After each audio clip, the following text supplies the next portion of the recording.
반갑습니다. 그 인생은 아이러니라는 말이 있어요. 많이들 하시고 들어보셨을 거예요. 인생은 아이러니라는 말이 있습니다. 인생에 있어서 가끔 뭐 이런 사건이나 이런 것들이 우리의 기대와는 달라질 때에 그걸 뭐 정반대로 전개됐을 때 우리는 아이러니라고 하고요. 그것이 우리의 삶에 접목되었을 때, 삶에 적용되었을 때 인생의 아이러니라고 이야기를 합니다. 한 젊은 청년이 있었습니다. 그 젊은 청년은 19살 때 천재 복서로, 천재 권투 선수로 촉망받던 젊은이였다고 합니다. 좀 오래된 얘기지만 1982년 데뷔하자마자 프로복싱 패더급이라는 거기서 신인왕이 오를 정도로 장래가 촉망받던 사람이었답니다. 그런데 1년 뒤 1983년에 무리한 훈련으로 인해서 1년 만에 디스크와 관절염이 와서 그 꿈을 채 이루어 보지도 못하고 이 권투 선수의 생활을 마감을 했다라고 합니다. 인생의 아이러니가 바로 이럴 때 쓰이는 것 같아요. 촉망받던 운동선수가 원치 않는 어려움으로, 육체의 질병으로 인해서 꿈을 피워보지도 못하고 계획한 것과 달라졌던 것, 이런 것이 아마 인생의 아이러니가 아닌가라는 생각이 듭니다. 그 선수는요, 선수 생활 은퇴 후에 수년간 술에 빠져서 절망적인 삶을 살았다고 합니다. 하지만 그는 인생의 밑바닥에서 희망과 삶을 찾게 되고요. 결국 컨디션 트레이너라는 직업을 갖게 되고 지금은 스타 강사가 되어서 삶에 지쳐있고 좌절이 있는 사람들에게 희망을 전해주고 있다고 합니다. 바로 이희성 강사님이라는 분의 이야기입니다. 그렇습니다. 여러분, 우리가 우리의 삶의 문제와 이런 고난과 이런 난관, 이런 것들이 가득하다고 생각되어질 때 우리는 그냥 주저앉을 때가 있습니다.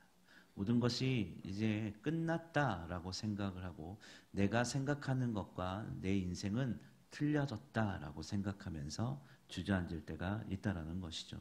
그런데 우리가 잊지 말아야 될 것은 좀 전에 이희성 강사님의 말처럼 삶의 희망을 우리가 발견해야 한다는 것이죠. 우리가 왜 살아가고 있는지, 우리가 왜 존재하며 우리가 왜 이렇게 앉아 있는 것인지, 우리가 무엇 때문에 이런 고난과 시험과 어려움을 당하고 있는지 우리가 깨달아 알 수 있어야 한다는 것입니다. 우리의 소망은요, 예수 그리스도입니다. 우리의 희망도 예수 그리스도입니다. 우리가 삶의 희망을 발견해야 된다고 이야기를 드렸지만 우리의 삶의 희망은 바로 내가 무언가를 만들고 무언가를 마련하고 무언가를 장만하는 것이 아니라 예수 그리스도의 삶을 따라 사는 것입니다. 그리고 이것이 즉 쉽게 이야기를 하자면 주님의 제자가 되어야 한다는 것이겠죠. 그것이 바로 요동치 않는 신앙입니다라는 것을 기억하시길 바랍니다. 오늘 본문을 통해서 함께 은혜를 나눌 텐데요. 첫 번째로는 바른 길로 가야 합니다. 오늘 본문 총 6장, 누가복음 6장을 보면요, 주님이 먼저 12제자를 세우십니다. 그리고 그 12제자에게 긴 설교를 하는데 똑같은 부분이 마태복음에도 나오는데 마태복음에는 산상수훈이라고 우리가 흔히 알고 있고요. 누가복음에는 평지설교라고 알려져 있습니다. 평평한 들에서 설교했다라고 학자들이 이야기를 하면서 평지설교라는 이름이 붙었습니다. 특히 오늘 본문은 이 평지설교에 우리가 교독했던 부분은 평지설교의 마지막 부분입니다. 우리가 읽었듯이 처음부터 처음부터 기록되어 있지만 또 비유로 말씀하시되로 시작을 합니다. 비유라는 것이죠. 근데 여기 오늘 본문은 공통점들을 좀 가지고 있어요.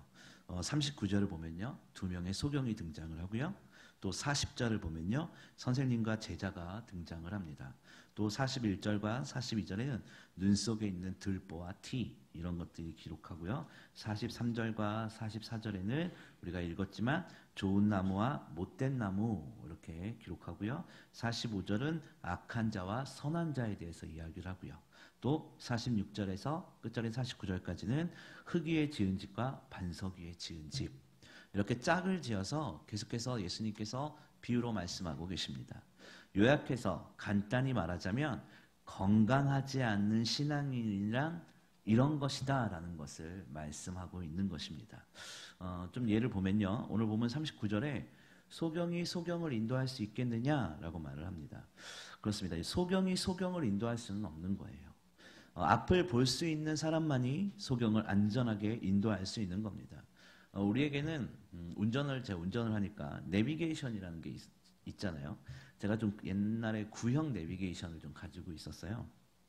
근데 굉장히 아름다운 목소리의 내비게이션이었는데, 그래서 즐겨서 이렇게 항상 이렇게 제가 가던 길로 가고, 그런 사람들 있잖아요. 가던 길로만 가야 하고, 제가 제일 고민될 때가 내비게이션을 딱 틀어놓고 가는데, 이렇게 뒤에서 집사님들이나 이런 분들이 내비게이션에서는 오른쪽으로 가라고 하는데, 이제 다른 분들이 왼쪽으로 가야 빠르다고 그러는 거예요. 그러니까 저는 오른쪽을 가든 왼쪽은 상관이 없는데, 그 짧은 찰나에 누구의 말을 들어야 될 것인가? 가장 거의 그런 고민 하시잖아요. 그래서 저는 이제 물론 그럴 때는 사람의 말을 듣는 게 제일 편해요. 기계는 욕할 수 없으니까 저를. 그래서 내비게이션을 타고 이렇게 하고 가는데, 한 번은 광화문을 지나가는데 내비게이션이 계속 길을 재탐색하는 거예요. 그래가지고 한 10분이면 가는 거리를 한 20분을 넘게 이렇게 갔던 기억이 있어서 바로 내비게이션을 이렇게 최신형으로 바꿨던 기억이 좀 있습니다. 그렇듯이 제가 무엇을 말씀드리려고 하냐면, 소경이 소경을 인도할 수 없듯이 정확한 사람만이 소경을 인도할 수 있다라는 것이죠. 고장난 기계는 우리를 만족시킬 수 없습니다. 그래서 우리가 새로운 기계를 사고 그러지 않겠습니까? 오늘 그러니까 예수님께서는 우리에게 뭐라고 하는 것이냐면, 예수님은 지금 설교를 듣고 있는 유대인들에게 너희가 지도자라고 여기 있는 바리새인들과 서기관들의 인도를 받으면 너희들의 결과는 결국 뻔하다라는 것이에요. 너희도 결국에는 그들과 같이 된다라는 것입니다. 그래서 너희는 보고 배운 것 그대로 살아가는 것이 아니라 다른 길로 가야 한다라고 도전하고 있는 것입니다. 건강하지 않는 길 말고 진리의 길로 가라고 말씀하고 있는 겁니다. 내 생각을 의지하고 내 생각에 맞는 길이 아니라 하나님께서 원하시는 길로 가라고 말씀하고 있는 것이에요. 또 41절을 보면요. 형제의 눈 속에 있는 티는 보고 내 눈 속에 있는 들보는 깨닫지 못하느냐라고 말씀하십니다. 우리 눈에 들보가 있어서 남의 눈에 티를 빼지 못하기 때문에 우리 눈에 들보를 먼저 제거하라는 것이죠. 맹인이나 눈에 들보가 있는 사람이나 모두 다 앞을 제대로 볼 수 없다라는 것이에요. 제대로 보지 못하는 사람들이라는 말이라는 것입니다. 누군가를 고치기에는 부적합한 사람이고, 누군가를 인도하기에는 부적합한 사람이라는 것입니다. 누군가를 가르치고 그들을 이끌고 가기에는 적당하지 않는 사람이라는 거예요. 따라서 오늘 이 본문의 초점은 무엇에 누구를 막 비난하지 말아라 이런 것도 있겠지만, 가장 중요한 초점은 누구를 판단하라는 것이 아니라 자기가 누군가를 가르친다고 말하기 전에 자기 자신을 잘 살펴봐라, 이런 말입니다. 자신의 눈에 들보가 있는 것을 제거하라는 것이고요. 결국 초점은 오늘 본문의 가장 중요한 건 너 자신을 알라라는 것입니다. 너의 자신을 진단해라라는 것이에요. 여러분은 지금 어디쯤 서 계시고 어디쯤 가고 계십니까? 인생의 길에서 주님 앞에 나아가는 그 순간순간의 길에서 어디쯤 가고 계시냐 이겁니다. 지금 여러분의 상태가 어떠냐고 묻는 것이에요. 여러분, 우리에게 오늘 본문이 주는 교훈이 무엇이겠습니까? 우리가 세상의 방법을 의지하는 것이 아니라, 내 생각을 의지하는 것이 아니라, 그런 것들을 의지한다면 결국 멸망이라는 것이에요. 사사기서를 크게 흐르는 주제가 있는데, 그들이 왕이 없으므로 자신의 소견에 옳은 대로 행했다라는 것입니다. 여러분, 우리가 우리의 소견에 옳은 대로 한다면 소경이 소경을 인도하는 것이고요. 내 눈에 있는 들보 때문에 다른 사람의 티를 보지 못하는 결과가 나온다는 것입니다. 하나님의 말씀을 내 마음대로 해석하고 남들에게 그것을 강요한다면 주님이 말씀하신 소경과 무엇이 다르겠습니까? 우리가 깨어 있어야 하는 것은 내 마음대로 하는 신앙, 내 뜻대로 하는 신앙, 내가 하고 싶은 대로 하는 신앙이 아니라 하나님의 뜻에 맞는 신앙생활을 해야 한다는 것입니다. 하나님의 뜻에 맞는 신앙생활이 무엇이겠습니까? 하나님의 뜻과 하나님의 때를 기다리는 사람입니다. 하나님의 뜻과 하나님의 때를 배우는 사람들입니다. 우리의 생각과 하나님의 뜻은 다르다는 게 인생의 아이러니죠. 하나님은 우리에게 진퇴양난의 환경이 없을 거라고 우리에게 약속하시지 않으셨습니다. 하나님은 우리에게요, 고난이 없다라고 말씀하시지 않으셨어요. 하나님은 우리에게 너희들은 시험당하지 않을 거야 라고 말씀하지 않으셨다는 거예요. 안타깝지만, 하지만 한 가지 하나님께서 약속해 주신 것은요, 다만 어떤 상황에서든지 우리와 함께 하겠다라고 말씀하셨습니다. 하나님은 당신의 백성들의 가는 길에 장애물을 설치하십니다. 그 까닭은요, 하나님께서는 그 장애물들을 제거하셔서 영광을 받으시고요, 그 백성들이, 하나님의 사랑하는 백성들이 장애물을 제거하도록 도우시고 그 삶을 통해 영광 받으시기 위함입니다. 바로 이것이 저와 여러분에게 맡겨주신 사명입니다. 우리가 진퇴양난의 상황 가운데 있을지라도, 우리가 어렵고 환난 가운데 있을지라도, 우리가 낙심하거나 주저앉지 말아야 될 것은, 그것을 치우실 분은 내가 아니라 하나님 되시기 때문입니다. 오늘 가지고 올라온 기도의 제목들, 우리 힘으로 안 될 수 있어요. 우리 힘으로 도저히 안 될 것 같을 수 있어요. 하지만 하나님의 때와 하나님의 뜻을 기다린다면 하나님께서 그것을 제하실 거고요, 우리를 통해서 영광 받으실 거라는 것을 기다리시기를 바랍니다. 여러분, 하나님은요, 순식간에 홍해를 가르고 길을 내신 것이 아닙니다. 하나님은 큰 동풍으로 하여금 밤새도록 일하게 하셨습니다. 모세가 손을 내밀고 기다릴 때 하나님은 큰 동풍으로 밤새도록 바닷물을 흘러가게 하셨고요, 모세는 물이 갈라져 바다가 마른 땅이 되도록 기다리는 것이었습니다. 하나님은 그 전부터 일하고 계셨다는 것이죠. 우리가 이 땅에 오기 전부터, 태초 이전부터 우리를 계획하시고 인도하신 하나님께서 우리의 삶을 인도하시고요, 우리를 통해서 하나님의 계획들을 하나하나 이루어 가실 거라는 겁니다. 그 담대한 믿음을 가지고 승리하시길 바라요. 여러분, 지금 내 자신만을 바라보고 내 생각을 의지하다가 혹시 넘어지신 분이 계십니까? 두려워하지 말고 하나님을 바라보시기를 소망합니다. 하나님을 보지 못하면요, 우린 인생의 광야에서 그냥 죽는 겁니다. 소경이 소경을 인도할 수 없듯이 우리가 우리 자신을 바라보고 우리의 환경을 바라본다면 걷다가 넘어져 죽는 것입니다. 하지만 마음의 눈을 들어 하늘을 바라볼 때 우리를 인도하시고 우리와 함께 하시는 그 놀라우신 하나님을 볼 수 있을 것이고, 그 놀라우신 하나님을 통해서 우리의 신앙이 더욱더 자랄 수 있을 거라는 굳센 믿음을 가지고 이제 성장해서 성숙의 단계로 넘어갈 수 있는 귀한 저와 여러분이 되시기를 주의 이름으로 축원합니다. 한 가지 더 볼 것은요, 두 번째로는 어디를 보느냐가 중요합니다. 오늘 보면 43절을 보면요, 못된 열매 맺는 좋은 나무 없고 또 좋은 열매 맺는 못된 나무가 없다라고 하였습니다. 좋은 나무가 무엇이겠습니까? 예수님의 가르침입니다. 예수님을 믿음으로 성령의 열매를 맺는 성도를 지칭하기도 하죠. 그럼 나쁜 나무는 바리새인들의 가르침 또는 세상의 악한 방법들, 또 자기 마음대로 하는 신앙, 이런 것들을 이야기하고 있습니다. 우리 삶에 적용해 보면요, 이런 겁니다. 우리가 어떤 열매를 맺느냐, 이겁니다. 나에게 어떤 열매가 맺혀져 있냐로 우리 자신의 마음을 점검할 줄 알아야 된다는 것이죠. 처음에 제가 우리가 어디 서 있는지 너 자신을 알라라고 했듯이 우리가 우리의 마음을 진단해 보자라고 처음에 서두에 말씀을 드렸는데, 그것은 열매로 알게 된다는 것이죠. 우리 생각에 좋은 것을 맺는 것이 아니라, 우리가 보기에 이런 것을 해야지 이런 것이 아니라 예수님이 말씀하신 것을 맺어야 된다는 것이죠. 우리가 보기에 보암직도 하고 먹음직도 한 그런 보기 좋은 그럴싸한 것을 우리 마음 가운데 품는 것이 아니라 하나님의 말씀을 우리 마음에 품어야 된다는 것입니다. 예수님께서 말씀하신 것이 무엇입니까? 바로 사랑이에요. 사랑. 하나님이 요한복음 3장 16절에 보면 하나님이 세상을 이처럼 사랑하사라고 했어요. 이처럼.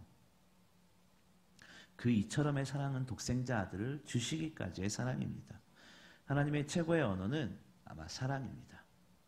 고린도전서 13장 1절과 2절을 보면요. 내가 사람의 방언과 천사의 말을 할지라도 사랑이 없으면 소리나는 구리와 울리는 꽹과리가 된다라고 했고요. 내가 예언하는 능이 있고 모든 비밀과 모든 지식을 알고 또 산을 옮길 만한 모든 믿음이 있을지라도 사랑이 없으면 내가 아무것도 아니다라고 사도 바울이 고백하고 있습니다. 하나님이 우리가 죄 가운데 있을 때에도 우리를 사랑하셨고요. 그리고 오래 참으셨습니다. 우리가 돌이키기를 기다리셨다는 것이죠. 아브라함이 될 때까지 기다리신 분이 바로 우리가 너무나 사랑하는 우리 하나님이십니다. 또 여호수아를 보면요. 출애굽기부터 시작해서 보면 여호수아가 출애굽을 해서 지도력을 발휘할 때까지 하나님께서는 장작 40년을 기다리셨습니다. 그것도 모세의 시종으로 머물게 하시면서 하나님은 여호수아를 기다리셨습니다. 하지만 하나님이 원하시는 그때가 되었을 때 우리는 변화하게 되어 있습니다. 아니 더 정확히 얘기하자면요. 하나님께서 우리를 변화시켜 주신다는 겁니다. 우리가 본질상 진노의 자녀였듯이 죄인이지만 하나님께서 우리의 공로로 구원을 받은 것이 아니라 하나님께서 그냥 야, 너 의인해 라고 우리를 의인의 자리에 앉혀주셨다는 것이죠. 그 의인의 자리에 앉은 사람들은 우리 자신을 알고 나의 연약함과 나의 부족함과 넘어질 수밖에 없음을 알고 우리가 겸손함으로 하나님 앞에 나아가야 된다는 것입니다. 네, 요셉도 그렇습니다. 요셉에게 하나님의 때가 왔을 때 그는 죄수의 옷을 벗고 총리의 옷을 입게 되었습니다. 우리가 하나님께서 우리를 오래 참으시고 기다리시는 그 사랑을 깨닫는다면 우리는 견디게 되어 있습니다. 우리가 당장 내 이익과 내 자신의 모든 것을, 내 자존심만을, 내 억울함만을 바라본다면 한없이 나약한 우리의 모습만 드러나게 되어 있어요. 인생에서 속도보다 더 중요한 건 방향입니다. 어디를 바라보느냐, 누구를 바라보느냐입니다. 우리가 세상을 바라봤을 땐 있다가도 없어지고 한없이 모아도 없어지는 그것 때문에 우리는 상처받을 수밖에 없습니다. 하지만 만물을 지으시고 우리를 변화시켜 주실 하나님을 의지하고 바라본다면 우리를 바꾸어 주실 것이고요. 우리를 하늘의 소망을 품게 하실 것이고 우리를 결국 하나님이 원하시는 그 자리에 앉혀 주실 거라는 것입니다. 좋은 열매를 맺기 위해서는 우리가 좋은 나무가 되어야 합니다. 영적인 소경은 절대로 좋은 열매를 맺을 수가 없습니다. 남을 비판하는 사람은 절대 좋은 열매를 맺지 못한다는 것이죠. 주님을 바라보면 주님을 기억하며 주님이 이 땅에 오신 가장 위대한 사명은요. 우리를 사랑하였음을 기억하시기를 바랍니다. 우리가 그 사랑을 받고 있습니다. 아이가 잉태되면요. 10개월이라는 그 어머니의 배 안에서 어둠을 통과해야 되는 법입니다. 주님을 바라보며 기다리는 것, 우리는 이것을 인내라고 이야기를 합니다. 그 인내를 이룰 수 있는 아버지의 뜻과 아버지의 방법대로 아버지의 때에 이루어지는 것을 기대하며 나의 삶을 이끌어 가실 주님의 놀라운 은혜를 기다리며 기대하시기를 바랍니다. 마지막으로 한 가지만 더 볼 것은요. 참 제자가 되어야 합니다. 제자란 무엇이겠습니까? 존 스토트 목사님의 제자도라는 책을 보면요. 예수님의 제자로서 가져야 할 특징들을 8가지 챕터를 통해서 설명을 하고 있는데 성숙도 있고 여러 가지가 있는데 그 중에 8번째 마지막이 뭐냐면 제자의 참된 덕목은 8번째 마지막은 죽음입니다. 죽음. 누구든지 자기 자신에게 매달려 자신을 위해 살려 한다면 자신을 잃을 것이다 라고 말을 하고 있어요. 그러나 누구든지 그리스도와 복음을 위해 기꺼이 죽고자 하며 자신을 포기하고자 하며 자신을 내어주고자 한다면 자신을 찾을 것이고 자신이 진정으로 누구인지 알게 될 것이다 라고 존 스토트 목사님이 이야기를 하고 있어요. 그러니까 예수님은 자기 부인을 대가로 진정한 자기 발견을 죽음의 대가로 이런 진정한 생명을 약속하신다는 것입니다. 우리가 우리의 마음이 죽어야 예수님이 드러나는 것이고 우리의 교만이 죽어야 주님의 사랑이 드러나는 것이고 우리의 자존심이 죽어야 주님의 역사하심이 나타난다는 겁니다. 특별히 하나님의 교회 공동체에서 이런저런 일들이 많이 있을 것 같아요. 그리고 뭐 가정에서 이런저런 일들도 많이 있을 것 같고 하나님의 일들을 할 때에 우리의 마음이 우리의 교만이 우리의 욕심이 죽어야 결국 우리 안에 계신 주님이 드러난다는 겁니다. 46절을 보면요. 너희는 나를 주여 주여 하면서 왜 나의 말하는 것을 행치 않느냐라고 하고 있습니다. 우리가 주님의 제자가 되는 길은 입으로만 주여 주여 하는 것이 아니라는 것이죠. 내 자존심이 죽고 내 마음이 죽고 속도가 아니라 방향, 주님만을 바라보는 삶, 그리고 주님의 방법대로 주님의 뜻대로 주님의 때에 응답될 때까지 기다리는 삶, 바로 이것이 제자의 모습입니다. 하나님 앞에서 내 생각을 죽이고요, 하나님 앞에서 내 더러운 생각을 죽여야 한다는 것입니다. 하나님은 우리를 있는 모습 그대로 사랑하십니다. 그렇지만 있는 모습 그대로 머물기는 원하지 않으십니다. 하나님은 우리를 선택하신 후에 더 많은 은혜를 베푸시기를 원하세요. 우리가 더 잘 되기를 원하세요. 그런 까닭에 하나님은 우리에게 주님이라는 오늘 본문에 있는 것처럼 반석 위에 우리를 자신을 세우라라고 말씀하시는 겁니다. 인생의 문제와 고난을 통해 우리를 정결케 하신다는 것이에요. 우리가 흔들리지 않는 반석 위에 집을 지은다는 것은 다른 것이 아닙니다. 주님을 의지하고 주님의 말씀 위에 바로 세우라는 겁니다. 여러분, 예수님께서요, 요한복음 4장에 보면 예수님께서 사마리아의 수가라는 곳에 들어가게 됩니다. 거기서 한 여인을 만나요. 그런데 이 여인과 이 예수님의 대화는 똑같은 것을 이야기하지만 둘의 생각이 틀렸습니다.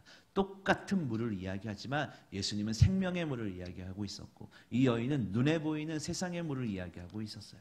여러분, 이 여인은 땅에서 나오는 것을 이야기하고 있었다는 것이에요.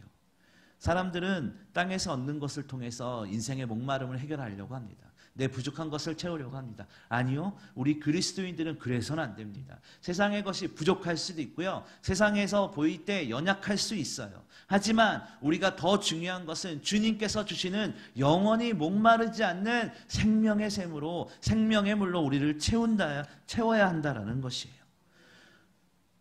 우리가 주님 내가 주님을 따르겠습니다, 주님만을 의지하겠습니다 라고 한다면 그 말씀이, 그 고백이, 그 다짐이 내 삶에서 드러나기 위해서 내가 기도하며 헌신하며 순종하는 삶을 살아내야 된다는 것입니다. 언제 좋을 때는 그렇게 살다가 내가 기분이 나쁘거나 뭐가 그랬을 때는 언제 그랬냐는 듯이, 이게 우리의 모습이잖아요. 여러분, 제가 그래요. 여러분은 안 그럴지 모르겠지만 저는 그래요. 네. 어떨 때는 굉장히 믿음 좋은 것처럼 얘기해요. 근데 어떨 때는 너무 비겁할 때가 너무 많은 것 같아요. 그러면서 그렇구나, 어쩔 수 없구나 라는 생각을 합니다. 여러분, 우리는요, 우리의 삶의 기초를 주님 앞에 뿌리 내려야 한다. 뿌리 내리는 영성이라는 말이 있습니다. 그것은 주님께 뿌리를 내려야 한다는 것입니다. 우리의 기도의 제목, 그 응답되는 것에 집중하는 것이 아니라 내가 가지고 있는 것에 집중하는 것이 아니라 주님께 집중해야 한다는 것입니다. 주님을 부르고 주님을 찾는다는 것은 주님의 제자가 된다는 것입니다. 예수님은 오늘 누가복음 6장에서 제자들을 세우십니다. 그들이 공생의 기간 동안 실수도 하고요, 낙심도 하는 모습을 보면서 예수님은 쟤네들 왜 그럴까? 나랑 같이 있는데 쟤네들 왜 그럴까? 이러지 않으셨을 거예요. 그들을 통해서 세상이 변화되는 꿈을 꾸셨을 겁니다. 오늘 연약하고 부족한 우리의 작은 신음을 통해서 하나님께서는 세상을 변화시키고 우리 교회를 부흥케 하고 우리의 가정을 변화시킬 그 꿈을 꾸실 겁니다. 오늘 그 꿈에 동참할 수 있는 저와 여러분이 되기를 주의 이름으로 소망합니다. 결론을 내리도록 하겠습니다. 제자란 다른 것이 아닙니다. 삶으로 증명하는 삶입니다. 비록 자격 없고 부족한 우리들이지만 주님이 우리를 통해서 일하실 꿈을 같이 꾸는 사람들입니다. 그 귀한 일에 쓰임받는 저와 여러분이 되기를 예수님의 이름으로 소망합니다.